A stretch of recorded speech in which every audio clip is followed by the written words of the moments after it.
Media ద్వారా explain చేసేసాం కూడా. అంటే ఏ రోజు మీడియా మమ్మల్ని వదలలేదు, మమ్మల్ని పట్టుకొని జరిగింది. మేము ఇదే విధంగా మీడియాలో కూర్చున్నాము, మాట్లాడాము, ప్రతి దానికి ఆన్సర్ ఇచ్చి బయటకు వచ్చామండి. ఎందుకు బయటకు వచ్చామని. కాంగ్రెస్ పార్టీ నుంచి బయటకు వచ్చిన తర్వాత ఆయన కూడా జాయిన్ అవ్వలేదు. నేను జాయిన్ ఒకే ఒక పార్టీ బీజేపీ. నేను జెన్యున్గా ఈ రోజుకి బిలీవ్ చేస్తానండి, prime minister Narendra Modi garu is the best for India so far. We have no doubt about it. I have no doubt about it. So genuinely ఆ లాస్ట్ ఎలక్షన్లో నేను ఫీల్ అయ్యాము. నేను ఆయనకి క్యాంపెయిన్ చేశాను. నేను ఒకదాన్ని జాయిన్ అయ్యాను, రాజశేఖర్ గారు అయితే జాయిన్ అవ్వను సార్, నా వల్ల కాదు, నాకు కుదరదు, నేను మాట్లాడేది ఇంత స్ట్రైట్ ఫార్వర్డ్గా ఎవరికి నచ్చటం లేదు, నాకు ఏ పార్టీ వద్దు, నాకు ఏ పార్టీ నచ్చితే ఆ పార్టీకి ఓట్ చేయండి అని చెప్తా, ఉన్న సినారియోని బట్టి అని చెప్పారు ఆయన. ఆ రోజు బీజేపీకి నేను క్యాంపెయిన్ చేశాను. నేను బీజేపీ పార్టీ నుంచి గత 3 సంవత్సరాలుగా అవే ఉన్నానండి. నాకు కూడా స్పెషల్ స్టేటస్ విషయంలో కొంచెం బాధ కలిగింది.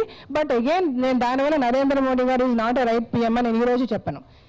ఆయనకున్న సిచ్యువేషన్స్లో మేబీ ఈ neglected AP, I don't know. ఆ నెగ్లెక్టింగ్ అన్నది జరగకూడదు, జరగకుండా ఉండాలి అని అనుకున్నాను. I just kept quiet. నేను ఆ తర్వాత ఆ పార్టీ వ్యవహారాల్లో నేను అసలు వెళ్ళలేదు, కలవలేదు, ఎవరితో మాట్లాడి. నేను చాలా చిన్నదాన్ని, నేను చెప్పి ఆ బయటని తీసుకెళ్ళా అంత పెద్ద లెవెల్లో నేను లేను కాబట్టి ఐ జస్ట్ కెప్ట్ క్వైట్. ఆ తర్వాత ఇప్పుడు వచ్చి మేము జాయిన్ అయింది వైఎస్ఆర్సీపీ.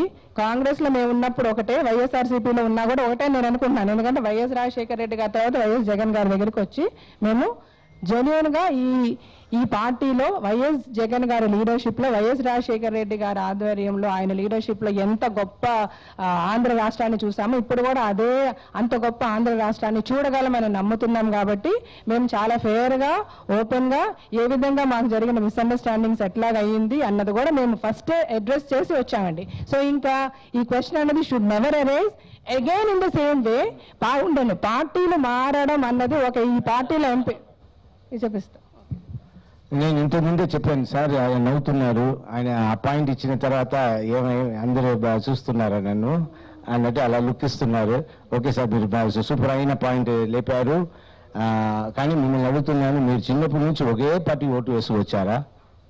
లేదు, మీరు ఏ పార్టీ బెటర్గా ఉంటుంది, మన ఏ పార్టీ బాగా పరిపాలిస్తుంది అని ఓటు వేసి వచ్చారా? ఎప్పుడు ఒకరు ఇన్నోసెంట్గా పార్టీ మనకు మంచి చేస్తుంది అన్న ఐడియాతో వెళ్ళి ఓటు వేసిన వాళ్ళది తప్పే కాదు సార్. అలాగే ఒక పార్టీకి వెళ్ళి అక్కడ దోచేద్దాం, ఆ పార్టీకి వెళ్ళి అది దోచేద్దాం, ఇది దోచేద్దాం,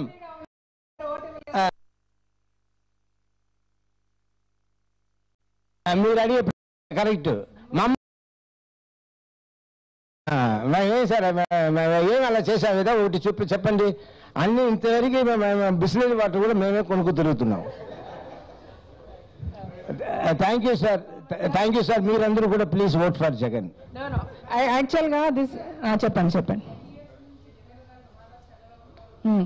అవును ఎస్ నేను చెప్తున్నాను. పొలపే సినిమా మా సినిమాలో బాగా డబ్బులు పోగొట్టుకుని ఆ డబ్బులు ఎలా తీసుకురావాలని ట్రై చేసి చాలా రోజులు కష్టపడి 10 ఏళ్ళగా సినిమా లేకుండా రాష్ట్ర గవర్నర్ కానీ ఏదో అప్పులు పెట్టి ఇక్కడ అప్పులు పెట్టి మా ప్రాపర్టీ చేత రాయిసి పెట్టి అప్పులు తెచ్చి ఆ సినిమాని చేసి ఇంకా కూడా అప్పుల్లోనే ఉన్నాము.